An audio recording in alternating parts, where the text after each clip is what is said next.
Hello friends, welcome to GATE academy plus. This is Ranjan और आज module 1 में आपके साथ मैं बात करने वाला हूँ एक नए टॉपिक पे, that is Norton's theorem.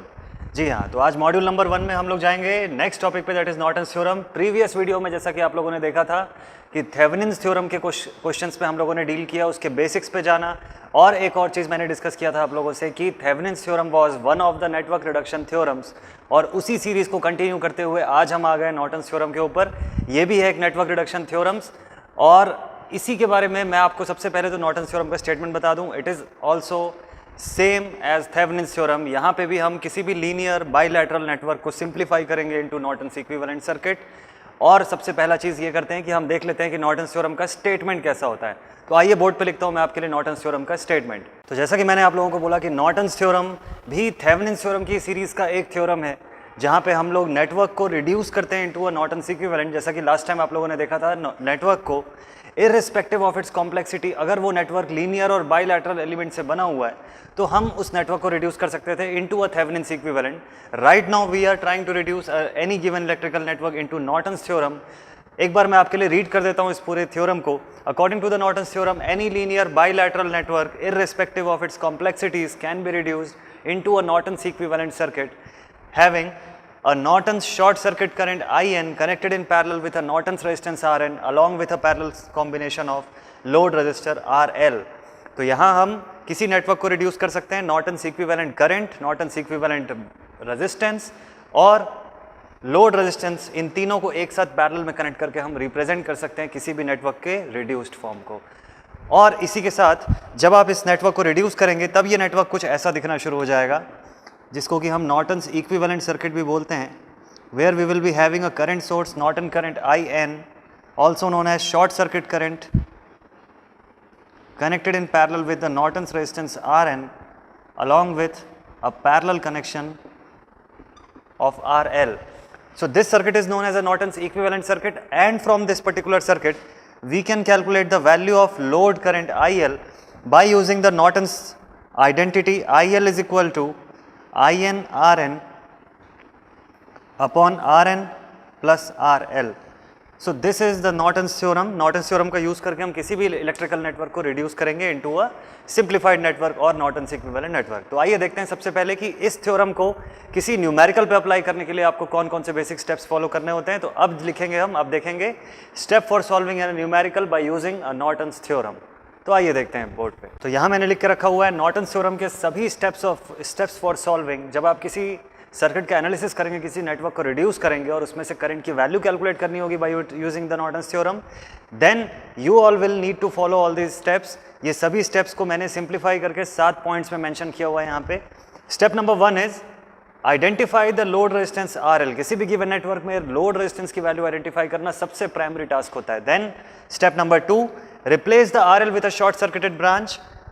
Third step, the current flowing through this short circuit branch will be the Norton's current IN। ये स्टेप 2 और 3 काफ़ी इंपॉर्टेंट है। थेवेनिन्स थ्योरम से अगर आप इसको कंपेयर करेंगे तो वहाँ हमारे पास रिक्वायरमेंट थी VTH कैलकुलेट करने की, that is voltage. End voltage के बारे में हम जानते हैं it is a potential difference between 2 points. वो 2 पॉइंट्स क्रिएट करने के लिए हमको लोड रेजिस्टेंस को हटाने की जरूरत थी सो दैट 2 पॉइंट्स क्रिएट हो जाए। लेकिन जब हमको यहाँ पे नॉर्टन्स करंट IN कैलकुलेट करना है, तो अगर इस कंडीशन में भी आपने लोड रेजिस्टेंस को रिमूव कर दिया सर्किट से, then there will be no flow of current from point A to B। Current flow ही नहीं होगी उस सेक्शन में अगर आपने सर्किट को ब्रेक कर दिया। तो यही रीज़न है कि हम यहाँ पे लोड रेजिस्टेंस को रिमूव नहीं करते हैं, हम उसको रिप्लेस करते हैं with a short circuited branch.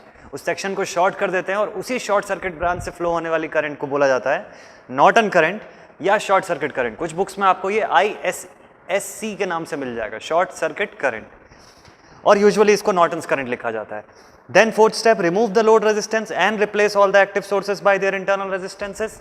Step number 4 and 5 बिल्कुल सेम है जो थेवेनिन्स थ्योरम में किया हुआ था, यानी यहाँ पर भी आपको टोटल सेक्शन के नॉर्टन्स इक्विवेलेंट रेजिस्टेंस की वैल्यू निकालनी है, और जिसके लिए जो स्टेप हम लोगों ने थेवेनिन में फॉलो किया था सेम यहाँ पे भी वही फॉलो करेंगे। अगेन हम लोग लोड रेजिस्टेंस को रिमूव करेंगे, सारे एक्टिव सोर्सेज को रिप्लेस करेंगे उसके इंटरनल रेजिस्टेंसेस से, और इक्विवेलेंट रेजिस्टेंस कैलकुलेट कर लेंगे अक्रॉस द 2 ओपन एंड्स, वही 2 ओपन एंड्स जहाँ पे लोड रेजिस्टेंस पहले लगा हुआ था। And then that resistance will be known as the Norton's resistance RN। Then second last step, draw the Norton's equivalent circuit. Same जैसे हम लोगों ने वहाँ लिखा हुआ था draw the Thevenin's equivalent circuit. क्यों ऐसा करने की रिक्वायरमेंट है? क्योंकि ये इस चीज़ को शो करेगा कि आपने गिवन इलेक्ट्रिकल नेटवर्क को सिंप्लीफाई कर दिया, रिड्यूस कर दिया into a Norton's equivalent circuit. Then last step, calculate the value of IL using the identity IL is equal to IN/RN upon RN plus RL। तो given network से आप reduced form में load current की value calculate करेंगे by using this Norton's identity. अब देखने की बात यह है कि इस सारे स्टेप्स को हम लोग न्यूमेरिकल पे कैसे अप्लाई करते हैं, उसको क्वेश्चन के फॉर्म में आप कैसे सॉल्व करेंगे, और एग्जाम के पॉइंट ऑफ व्यू से क्या प्रॉपर सिस्टमैटिक सीक्वेंस होना चाहिए इसको लिखने का। तो आइए शुरू करते हैं इसके एग्जाम्पल क्वेश्चन से। लिखता हूं मैं यहाँ पे क्वेश्चन और देखेंगे इसको सॉल्व करना और इन सभी स्टेप्स को उस पर अप्लाई करना। तो आइए देखते हैं, यहाँ पे मैंने एक क्वेश्चन लिख के रखा हुआ है, नॉर्टन्स थ्योरम का सबसे एलिमेंट्री क्वेश्चन, काफ़ी इंपॉर्टेंट क्वेश्चन भी है और उतना ही ज़्यादा बेसिक क्वेश्चन भी है। और इस क्वेश्चन की ज़रूरत हमको इसलिए सो दैट जितने भी स्टेप्स हम लोगों ने लिखा हुआ है वो सब इस पर अप्लाई करेंगे और देखेंगे कि कैसे हम नॉर्टन्स थ्योरम का यूज़ करके किसी सर्किट से गिवन सेक्शन पे हम उसकी रिक्वायर्ड वैल्यू को कैलकुलेट करते हैं जो क्वेश्चन में पूछा हुआ है। तो सबसे पहला काम मैं ये करता हूँ कि क्वेश्चन रीड करता हूँ आपके लिए। Question is find the current I dash in the given circuit using the Norton's theorem. इस गिवन सर्किट में करंट I डैश की वैल्यू कैलकुलेट करनी है by using the Norton's theorem. आप देख सकते हैं ये I डैश करंट जिस एलिमेंट के थ्रू जा रही है that is our 10 ohm resistance, and as per the step number 1 और very first step of the Norton's theorem हमें यहाँ पे लिख लेना चाहिए for solution the very first step of Norton's theorem states that identify the value of load resistance. In this case load resistance is 10 ohm. load resistance की value identify करनी होती है, आइडेंटिफाई कर लिया हम लोगों ने, it is 10 ohm resistance. Now according to the step number 2, replace, so now we are replacing the load resistance with a short circuited branch. So now replacing the load resistor with a short circuit branch. अब इस branch से हम इसको replace करते हैं with a short circuit, और उसी short circuit branch से फ्लो होने वाली current will be the Norton's equivalent current और Norton short circuit current ISE और IN। तो चलिए पहला काम ये करते हैं कि इसको शॉर्ट करने के बाद एक नया सर्किट ड्रॉ करते हैं और देखते हैं कि ये सर्किट शॉर्ट करने के बाद कैसा दिखेगा। इस सर्किट से जब लोड रेजिस्टेंस को शॉर्ट किया तब ये सर्किट कुछ ऐसा दिखना शुरू हो जाएगा।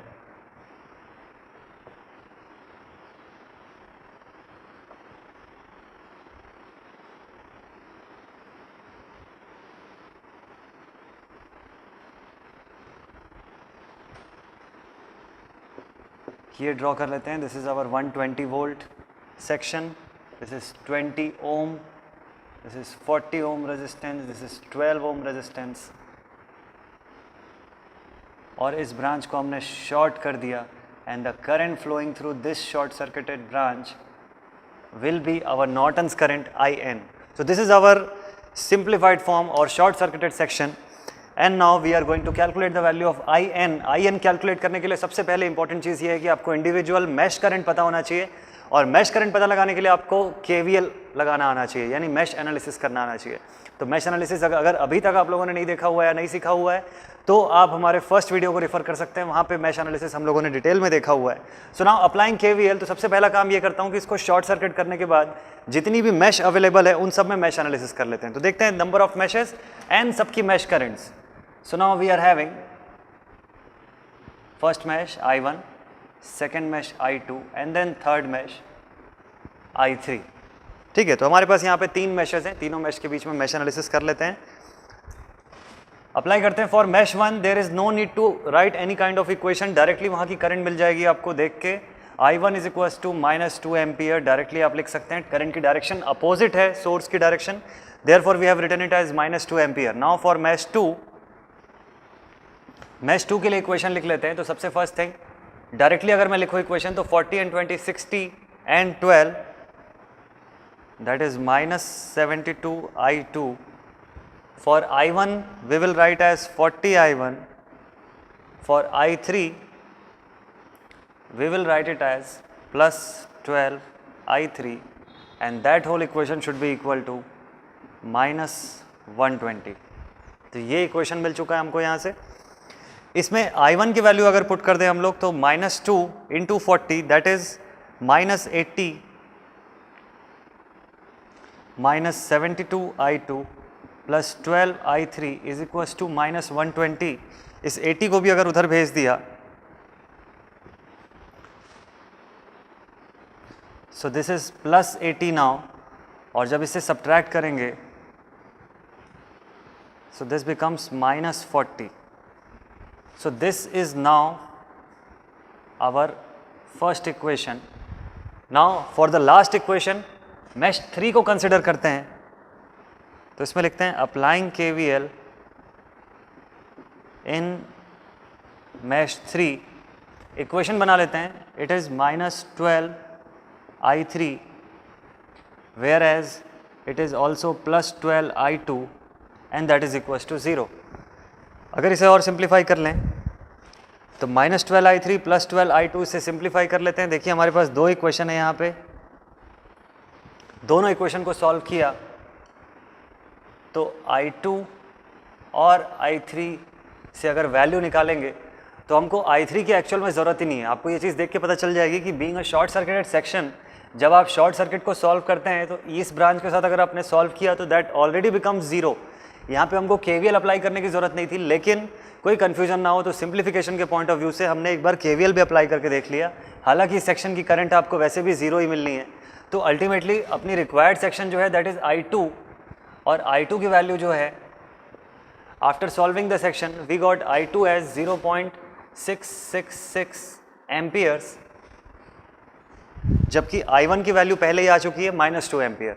तो इस सेक्शन की अब करंट की वैल्यू आपने निकाल लिया, तो अब क्या करना है, अब आपको वैल्यू कैलकुलेट करना है IN का. तो IN की वैल्यू आपको कैलकुलेट करने के लिए देखना होगा कि जो I2 जा रही है इस सेक्शन के अंदर, that current should be IN, and that is we can write it as IN is nothing but I2. इसके नाम आप चेंज कर सकते हैं, आप इसी को I2 बोल सकते हैं, इसी को आप I3 भी बोल सकते हैं, both are same. So IN should be equal to 0.666 ampere. Directly आपको यहाँ से करंट की वैल्यू मिल गई, and this current is the short circuited current और also known as Norton's current IN निकल चुका है यहाँ पे. चलते हैं इसके बाद नेक्स्ट स्टेप पे, नेक्स्ट स्टेप अप्लाई करते हैं. So now removing the load resistance RL and replacing all the active sources by their internal resistance. So by their internal resistances. ऐसा हम लोग क्यों कर रहे हैं, ऐसा हम लोग कर रहे हैं RN की वैल्यू कैलकुलेट करने के लिए, इक्विवेलेंट नॉर्टन्स रेजिस्टेंस की वैल्यू निकालने के लिए. तो रिमूव कर देते हैं, एक नया सर्किट ड्रॉ करते हैं जहां पे लोड रेजिस्टेंस रिमूव्ड रहेगा और सभी एक्टिव सोर्सेज रिप्लेस हो जाएंगे अपने इंटरनल रेजिस्टेंसेस से. तो इस सर्किट को अब मैं ट्रांसफॉर्म करने वाला हूं, एक नया सर्किट ड्रॉ करूंगा यहाँ से. So this one is first our 20 ohm resistance, 120 volt की जगह हो गया short circuit branch. Then for 2 ampere source, चूंकि वो करंट सोर्स है और इसकी इंटरनल रेजिस्टेंस इनफाइनाइट होती है, इसलिए उसको हम लोगों ने ओपन छोड़ दिया यहाँ पे. Then for 40 ohm we have written it directly as 40 ohms. Then इसके बाद 12 ohm resistance, so for that we have written it as 12 ohm. और जहाँ लोड रेजिस्टेंस था उस पॉइंट को ओपन कर दिया क्योंकि यहीं पे हमको RN की वैल्यू कैलकुलेट करनी है. So this is our new circuit, modified circuit, जहाँ सभी एक्टिव सोर्स हट चुके हैं और लोड रेजिस्टेंस को रिमूव किया जा चुका है. तो रिमेनिंग सर्किट से आप देख सकते हैं कि 20 is now in series with 40, that makes it 60, and that 60 is in parallel with 12. So for RN अगर हम कैलकुलेशन पे आए तो RN कैसे कैलकुलेट किया जा सकता है, हम इसको लिख सकते हैं RN is equal to 20 plus 40, that is nothing but 60 in parallel with 12. So RN की कैलकुलेशन में लिखेंगे हम 60 इंटू 12 अपॉन 60 प्लस 12. इसको सॉल्व करने के बाद जो वैल्यू मिलेगी that value will be our Norton's resistance और नॉर्टन्स इक्विवेलेंट रेजिस्टेंस RN. तो आइए देखते हैं क्या वैल्यू मिलती है. RN की वैल्यू मिलती है इसके बाद 10 ohms. So our Norton's resistance is now 10 ohms. तो इस स्टेप तक हम पहुंच चुके हैं. चलते हैं अब इसके बाद नेक्स्ट स्टेप पे. मेजरली सारा वर्क हो चुका है, IN की वैल्यू मिल चुकी है हमको, RN की वैल्यू मिल चुकी है. तो अब according to our next step we are suppose to draw a Norton's equivalent circuit for this given circuit. तो ड्रॉ कर लेते हैं Norton's equivalent circuit. So according to Norton's equivalent circuit, there should be a Norton's current IN connected in parallel with the Norton's resistance RN along with a parallel connection of load resistance RL. तो IN की value 0.666 ampere, RN की value 10 ohm, और load resistance की value जो question के beginning से हमारे पास था that is also 10 ohm. And now we will be calculating the value of load current IL by using the Norton's identity. तो देखते हैं नॉर्टन्स आइडेंटिटी यूज करके लोड करंट की value. So now we will write IL is equal to IN RN upon RN plus RL. Putting all the values, we get IL is equal to 0.333 amperes, and this is the required electrical quantity by using the Norton's theorem. तो ये तो था एक simple सा question जहाँ पे हम लोगों ने नॉर्टन्स थ्योरम को ग्रेजुअली धीरे धीरे अप्लाई करना सीखा। स्टेप बाय स्टेप हम लोगों ने एक सिस्टमैटिक तरीके से देखा कि नॉर्टन्स थ्योरम कैसे अप्लाई होना चाहिए सर्किट पे। अब मैं आपको ऐसे ही नॉर्टन्स थ्योरम के क्वेश्चन का एक स्लाइड सा वेरिएशन दिखाता हूँ, उस वेरिएशन को देखते हैं। थोड़ा सा आई बिलीव कि आपके कुछ जो डाउट्स होंगे नॉर्टन्स थ्योरम के, कुछ अलग अलग टाइप के ब्रांचेस में करंट जब आ जाएगी तो कैसे डील करना है, ऐसे अगर कुछ डाउट्स होंगे तो वो हो सकता है उस क्वेश्चन से भी क्लियर हो जाएंगे। तो आइए चलते हैं अपने नॉर्टन्स थ्योरम के सेकंड क्वेश्चन पे। तो आइए, जैसा कि मैंने आप लोगों को बोला हुआ था कि चलते हैं हमारे सेकंड क्वेश्चन पे। सेकंड क्वेश्चन पे देखते हैं कि क्या फाइंड करना है और उसमें क्या डिफरेंस है फर्स्ट क्वेश्चन से। सो वो था हमारा first question. Now this will be our second question. लिखा हुआ है find the current I dash in the given circuit using Norton's theorem. ये सर्किट है, यहाँ पे फाइंड आउट करना है I डैश।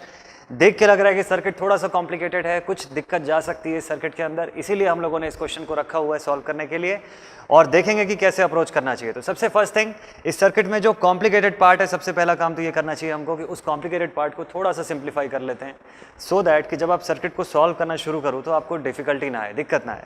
तो ये जो सेक्शन लगा हुआ है, जो जंपिंग सेक्शन लगा हुआ है, इसको हमको ठीक करना है, इसको हमको सिंप्लीफाइड फॉर्म में देखना है। तो एक काम करते हैं, सर्किट को मैं रीड्रॉ करता हूँ सो दैट कि आपको अगर एग्जाम में ऐसा कोई सर्किट मिल जाए तो आप इसी के साथ सॉल्व ना करने लग जाओ, आप उसको पहले प्रॉपरली ड्रॉ कर दो ताकि उसकी कॉम्प्लिकेशन थोड़ी सी कम हो जाए, फिर उसके बाद आपको सॉल्व करने में और ईजी हो जाएगा। तो देखते हैं इस सर्किट को और कैसे ड्रॉ किया जा सकता था। इस सर्किट को ड्रॉ करने के लिए सबसे पहला काम, सोल्यूशन में चलते हैं। सबसे पहले तो according to our step number 1 identify कर लेते हैं value of RL that is equal to 15 ohms, ठीक है, और रिप्लेस कर देते हैं RL को with a load resistance with a short circuit branch. तो लिख देता हूं मैं यहाँ पे replacing RL with a short circuit branch, ठीक है, और यहीं से कैलकुलेट करना है IN, और इसी शॉर्ट सर्किट ब्रांच के साथ रिप्लेस करने के बाद जब मैं नया सर्किट ड्रॉ करूंगा तो वो होगा इसका सिंप्लीफाइड फॉर्म। देखिए इसका सिंप्लीफाइड फॉर्म समझना बिल्कुल ईजी है। आप देख सकते हैं कि यहाँ से 20 वोल्ट का सोर्स जो है this is connected to the 10 ohm resistance. करना बस इतना है कि आपको इस सर्किट को फ्लिप करना है। फ्लिप करना है यानी उससे ये 10 ओम रेजिस्टेंस इस साइड आ जाएगा और 12 ओम रेजिस्टेंस दूसरी साइड चला जाएगा। ऑटोमेटिकली ये सर्किट सिंप्लीफाइड फॉर्म में आ जाएगा। देखते हैं बोर्ड पे और क्लियर हो जाएगा कि कैसे बनाना चाहिए। सबसे फर्स्ट थिंग, जो वोल्टेज सोर्स वाला जो स्टार कनेक्शन दिख रहा है हमको, उसको एज इट इज़ रहने देते हैं वैसे ही। आप चाहें तो उसको भी बदल सकते थे। मैं आपको एक अप्रोच बताता हूँ सबसे पहले। So this is our 30 volt source and this one is our 20 volt source, ठीक है। अब कनेक्ट करना है इसको इस सेक्शन से, तो 5 ओम रेजिस्टेंस की प्लेस में कोई चेंज नहीं आने वाला है, इसलिए इसको ऐसे ही रहने देते हैं। ये 10 ओम और 12 ओम जो हैं ये एक दूसरे के साथ प्लेसेस इंटरचेंज कर लेंगे, अब फ्लिप हो जाएंगे ये। तो ये ड्रॉ हो गया यहाँ पे 10 ओम रेजिस्टेंस और इसके बगल में ड्रॉ कर लिया मैंने 12 ओम रेजिस्टेंस। अब देख सकते हैं आप 10 ohm resistance is connected to the 20 volt section. ये दिख गया इन दोनों का direct connection. Similarly the 30 volt source is connected with the 12 ohm resistance. Connect कर देते हैं इन दोनों को भी डायरेक्टली। ये देखिए ये हो गया इन दोनों का कनेक्शन बिना किसी कॉम्प्लिकेशन के। देन इसके बाद 15 ओम रेजिस्टेंस यानी हमारा लोड रेजिस्टेंस जो था, इसको हम लोगों ने रिप्लेस किया है किससे? शॉर्ट सर्किट ब्रांच से। तो एक बार ड्रॉ कर लेते हैं इसे भी। अगर शॉर्ट सर्किट ब्रांच होगा तो इस सेक्शन में दिखना चाहिए हमको, and this will be our short circuit branch. And now the current flowing through the short circuit branch will be the Norton's current IN। इसी करंट की वैल्यू हमको कैलकुलेट करनी हुई है, चूंकि क्वेश्चन में डायरेक्शन दिया हुआ है, सेम डायरेक्शन में हमको IN कैलकुलेट करना है यहाँ पे। और रिमेनिंग सर्किट को भी ड्रॉ कर लेते हैं जल्दी से। तो ये वाला सेक्शन जो है this is a closed path. ये बन गया आपका नया रिकनेक्टेड सर्किट, नया इसका मॉडिफाइड फॉर्म का सर्किट है, जिसके अंदर की ये कॉम्प्लिकेशंस जो दिख रही थी उसको हम लोगों ने ठीक कर लिया है। अब क्या करेंगे हम? अब सिंपल जैसा अप्रोच जैसा पिछली बार किया था लास्ट क्वेश्चन में, वैसे ही अप्रोच करते हैं। IN की वैल्यू कैलकुलेट करते हैं, लेकिन उससे पहले KVL अप्लाई करना है, और KVL अप्लाई करने के लिए नंबर ऑफ मैश आइडेंटिफाई करना है। तो देयर आर 3 मैशेस देख के आप बता सकते हैं इस सर्किट के अंदर 3 मैश दिखता है, अप्लाई कर देते हैं मैश एनालिसिस और उससे पहले हर मैश की करंट असाइन कर लेते हैं। So assigning the current I1, I2 and I3। Next work हमारा है कि तीनों मैश करंट्स की इक्वेशन लिख लेते हैं। So now applying KVL in mash 1, first mash में KVL अप्लाई करते हुए डायरेक्टली लिखते हैं इसके इक्वेशन। तो सबसे पहले लिख सकते हैं हम 5 that is -5I1 is equal to -10 और is equals to +10। Therefore I1 is equals to -10/5 that is equals to -2 ampere. तो I1 की वैल्यू यहीं से आ गई, कोई दूसरे मैश के इक्वेशन के साथ उसको एलिमिनेट करना या सिंप्लीफाई करने की जरूरत नहीं पड़ी। I1 की वैल्यू डायरेक्टली मिल गई हमको -2 एम्पियर। आगे बढ़ते हैं सेक्शन में और I2 और I3 के लिए हम इक्वेशन फॉर्म करने की कोशिश करते हैं। तो देखते हैं, again writing it as applying KVL in mesh number 2। Mesh 2 के अंदर इक्वेशन लिखेंगे तो this will be -10I2 + 10I3 is equal to 20। this should be our first equation। और सेम वे में अप्लाइंग KVL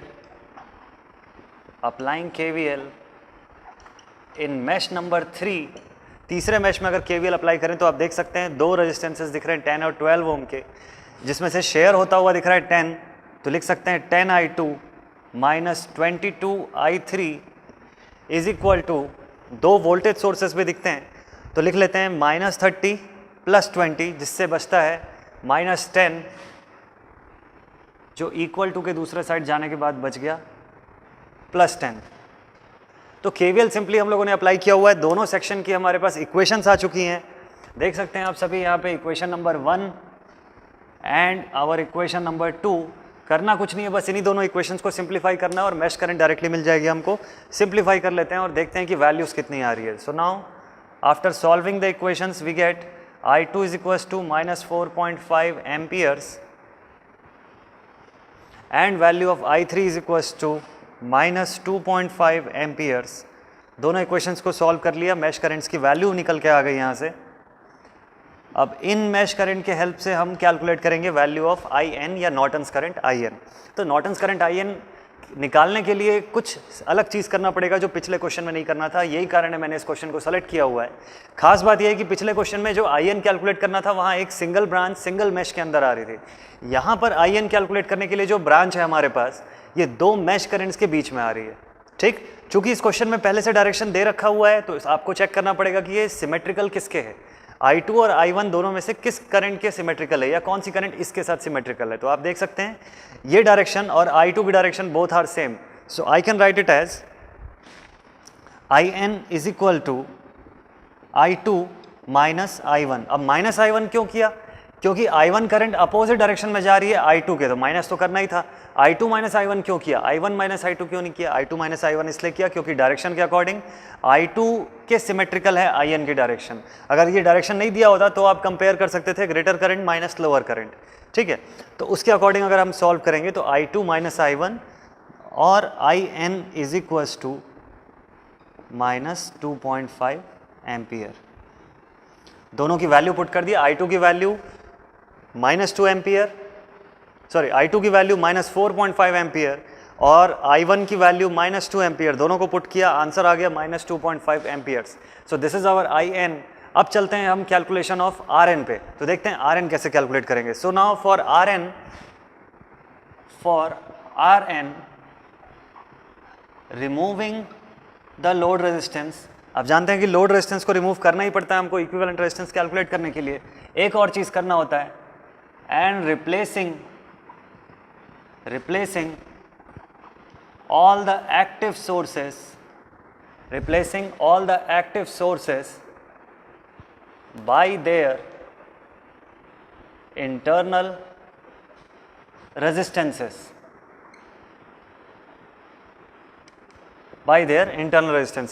तो एक बार फिर से एक नया सर्किट में ड्रॉ कर लेता हूं जहां पे सभी एक्टिव सोर्सेस को रिप्लेस कर देंगे उनके इंटरनल रेजिस्टेंस से और लोड रेजिस्टेंस को रिमूव कर दिया होगा। तो अब देखते हैं नया सर्किट कैसा दिखना चाहिए। सबसे पहले 10 volt source short circuit, 20 volt source short circuit, 30 volt source short circuit. इसके सामने बना हुआ है 5 ओम का resistance, then we are having 2 more resistances, one is of 10 ohm, second one is the 12 ohm resistance, and this is the point where we have to calculate the value of Rn. ये हो गया इसका modified circuit. इस circuit में देखिए सारे जितने 3 voltage sources थे तीनों को रिप्लेस कर दिया with short circuit, remaining circuit as it is है जैसा होना चाहिए उसको। अगर ये सर्किट आपको समझने में दिक्कत जा रही होगी तो एक और सर्किट इसी का मॉडिफाइड फॉर्म में ड्रॉ करता हूँ, वो आपको इजीली समझ में आ जाएगा। इसी सर्किट को आप कुछ ऐसे भी ड्रॉ कर सकते हैं, जहाँ इस 5 ओम को मैंने यहाँ कनेक्ट कर दिया ऊपर, Rn will be in its place, इसकी प्लेस को नहीं चेंज किया है, point A and B, this section is Rn। इसके नीचे लगा के रखा हुआ है, इस 10 ओम की रेजिस्टेंस को मैंने यहाँ कनेक्ट करके रखा हुआ है। So this is our 10 ohm resistance, and then lower section में इस 12 ओम के रेजिस्टेंस को कनेक्ट किया हुआ है। So this is our 12 ohm resistance. ठीक है, तो ये इसी सर्किट का रिड्यूस्ड फॉर्म है। आप चाहें तो इसको ड्रॉ करने के तरीके से या ड्रॉ करने के पॉइंट ऑफ व्यू से थोड़ा सा इसको और बदल सकते हैं, तो ये ऐसा दिखना शुरू हो जाएगा। This is point A and this is point B। ये सेम सर्किट ऐसे भी मॉडिफाई किया जा सकता है, तो आपके ऊपर है, आप चाहें तो इसको मॉडिफाई करके देख सकते हैं। अदरवाइज अगर आपको ये डायरेक्टली समझ में आ रहा है तो और बेटर है, आप सीधे सीधे इसको सिंप्लीफाई कर सकते हैं। तो देखते साथ ये बिल्कुल क्लियर है ये चीज़। 10 और 12 both are in parallel and their solution will be in parallel with 5. You can solve all the 3 in parallel all along. तो अगर मैंने इन तीनों को पैरेलल में सॉल्व कर दिया तो देखते हैं इसकी वैल्यू कैसे कैलकुलेट होगी। So now value of Rn should be equal to 5 parallel to 10 parallel to 12। Therefore इनको पैरेलल में सॉल्व किया तो वैल्यू मिली 2.6 ओम्स। आप सभी इनको स्टेप वाइज सॉल्व करके देखिएगा, बिल्कुल एक एक स्टेप पैरेलल सॉल्व करते हुए ग्रेजुअली आप बढ़ते जाइएगा, बिल्कुल शॉर्टकट के चक्कर में नहीं जाना है, तो उससे मिस्टेक्स होने के चांसेस जो होंगे वो कम हो जाएंगे। एक बार आप प्रैक्टिस में आ जाएंगे उसके बाद आप भी ऐसे ग्रेजुअली सीधे शॉर्ट फॉर्म में जल्दी से लिख सकते हैं आप इस चीज़ को। So now we have got the value of Rn equals to 2.6 ohm. चलते हैं नेक्स्ट स्टेप पे। नेक्स्ट स्टेप के हिसाब से हमको क्या करना होता है, एक बार Rn कैलकुलेट कर लिया, In कैलकुलेट कर लिया, तो next step is draw the Norton's equivalent for the given circuit. तो अब नॉर्टन्स इक्विवेलेंट सर्किट ड्रॉ कर लेते हैं ज़रा। इसी सर्किट का नॉर्टन्स इक्विवेलेंट कुछ ऐसा दिखेगा, जहाँ पे हमारे पास होगा एक Norton's current In, this Norton's current In, this will be connected in parallel with the Norton's resistance Rn along with a parallel combination of load resistance RL। ये पैरेलल में सारे कॉम्बिनेशंस में कनेक्ट कर लिया हम लोगों ने। वैल्यू लिख लेते हैं इनकी। In की वैल्यू -2.5 एम्पियर, Rn की वैल्यू जो अभी कैलकुलेट किया हुआ है 2.6 ओम, और RL जो क्वेश्चन में दिया हुआ है that is 15 ohm. From this circuit we will calculate the value of IL by using the Norton's identity, which is given as IL is equal to INRN upon Rn plus RL। इस Norton's identity में सारी value calculated है, सिर्फ फॉर्मूले में आपको value put करनी है और आपको IL की वैल्यू यहाँ से मिल जाएगी -0.37 ampere. And now this is our final answer. So according to the Norton's theorem, we have calculated the current flowing through the load resistance RL, and that current is -0.37 ampere for this particular question. तो ये था important इस question में कि जब किसी section के अंदर जब कोई ब्रांच दो मैश के बीच में आ जाएगा नॉर्टन्स थ्योरम में, तो आप उसको कैसे डील करेंगे, कैसे उसको काउंटर करेंगे। तो ये थी इसकी वैरायटीज़, ये थे बेसिक्स, और ऐसे हम अप्लाई करते हैं नॉर्टन्स थ्योरम किसी भी इलेक्ट्रिकल सर्किट पे। आई होप कि आपको ये समझ में आया होगा कि इससे आपकी कुछ बेसिक डाउट्स भी क्लियर हुए होंगे। और इसी के साथ साथ हमारे साथ बने रहिए, आने वाले वीडियोस में हम बात करेंगे सुपरपोजिशन थ्योरम और मैक्सिमम पावर ट्रांसफ़र थ्योरम के बारे में भी। अगर अभी तक आपने हमारा पिछला वीडियो नहीं देखा हुआ है तो डेफिनेटली देखिए। इसी से जस्ट पहले हम लोगों ने थेवेनिन थ्योरम और KVL KCL भी स्टडी किया हुआ अपने पुराने वीडियोज़ में। बने रहिएगा हमारे साथ, जल्दी आगे मिलेंगे हम नेक्स्ट वीडियो में और बात करेंगे सुपरपोजिशन थ्योरम के बारे में। इसी के साथ थैंक यू।